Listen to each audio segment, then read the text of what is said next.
Hi hello ನಮಸ್ಕಾರ. ನಾನು ಇವತ್ತು ಫಸ್ಟ್ ವಿಡಿಯೋ ಮಾಡ್ತಾ ಇದ್ದೀನಿ. ಇದು ಸಮಾಜದಲ್ಲಿ ಯಾವ ರೀತಿಯಾಗಿ ನಾನು ಕೆಲಸ ಮಾಡ್ತಾ ಇರ್ತೀನಿ ಮತ್ತು ಯಾವ ರೀತಿಯಾಗಿ ನಿಮ್ಮ ಕೆಲಸ ತಗೋತಾ ಇರ್ತೀನಿ ಅಂತೇಳಿ ನಿಮಗೆಲ್ಲ ತಿಳಿಸ್ತೀನಿ. ನಾನು ಫಸ್ಟ್ ಜನಸ್ಪಂದನ ಅಂತ ಒಂದು ವೆಬ್ಸೈಟ್ ಯೂಸ್ ಮಾಡ್ತಿದ್ನಿ. ಈಗ IPGRS ಅನ್ನೋ ಒಂದು ವೆಬ್ಸೈಟ್ ಆಗಿದೆ.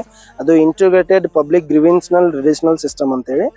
ಈ ಇದರಲ್ಲಿ ಫಸ್ಟ್ ನನ್ನ ಕಂಪ್ಲೇಂಟ್ ಬಂದ್ಬಿಟ್ಟು Mantesh Nagar to ಕನಬರ್ಗಿ road.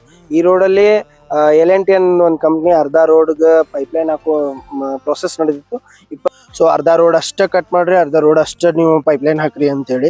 So ಅದಾದ್ಮೇಲೆ ಅವ್ರು ಏನು ಮಾಡ್ರು, ಅರ್ಧ ರೋಡ್ ಕೆತ್ತಾಕಿರು, ನೀಟಾಗಿ ಮಾಡಲಿಲ್ಲ, ಕಂಪ್ಲೇಂಟ್ ಹಾಕಿದೆ, ತಿರ್ಗಾ ಮಾಡಿದ್ರು. ಅದೇನು ಮಾಡಿದ್ರು ಅಂದ್ರೆ ಅರ್ಧ ರೋಡ್ ಅಷ್ಟೇ ಕಂಪ್ಲೀಟ್ ಮಾಡಿದ್ರು. ಅದಾದ್ಮೇಲೆ ಏನಾಯ್ತು, ರೋಡ್ ಅರ್ಧ ರೋಡ್ ಕಟ್ಟೈತಿ, ಅರ್ಧ ರೋಡ್ ಭಾರಿ ಐತಿ, ಯಾಕೆ ರಿಪೇರಿ ಮಾಡಿದ್ದಾರೆ.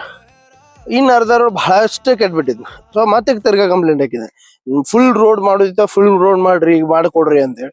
ಸೊ ಕಂಪ್ಲೀಟ್ ಆಗಿ ಒಂದು ಮೂರ್ನಾಲ್ಕು ಸಲ ನಾ ಅಪ್ಲಿಕೇಶನ್ ಹಾಕಿದ್ದು.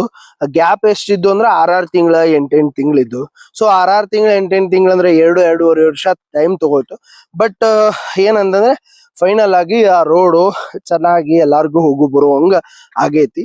ಸೊ ಇದನ್ನೇನಕ್ಕ ನಿಮ್ಗೆ ಹೇಳ್ತಾ ಇದ್ದೀನಪ್ಪ ಅಂತಂದ್ರೆ, ಈ ರೀತಿ ಮಾಡೋದ್ರಿಂದ ರೋಡ್ ಎಲ್ಲ ಕ್ಲಿಯರ್ ಆಗಿದಾವ, ಬೆಸ್ಟ್ ಆಗಿದಾವ.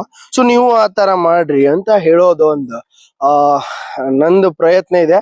ನೀವು ಆ ತರ ನಿಮ್ಮ ಮನೆ ಅಕ್ಕಪಕ್ಕದಲ್ಲಿ ಎಲ್ಲಿದ್ರು ಇತ್ತಂದ್ರೆ ನೀವು ಕಂಪ್ಲೇಂಟ್ ಹಾಕ್ರಿ, ನಿಮ್ಗೂ ರೋಡ್ ಮಾಡಿ ಕೊಡ್ತಾರ ಅನ್ನೋದೊಂದು ವಿಷಯ ನಿಮ್ಮೆಲ್ಲರಿಗೂ ತಿಳಿಸೋದು ನನ್ನ ಒಂದು ಪ್ರಯತ್ನ ಮಾಡಿದ್ದೀನಿ.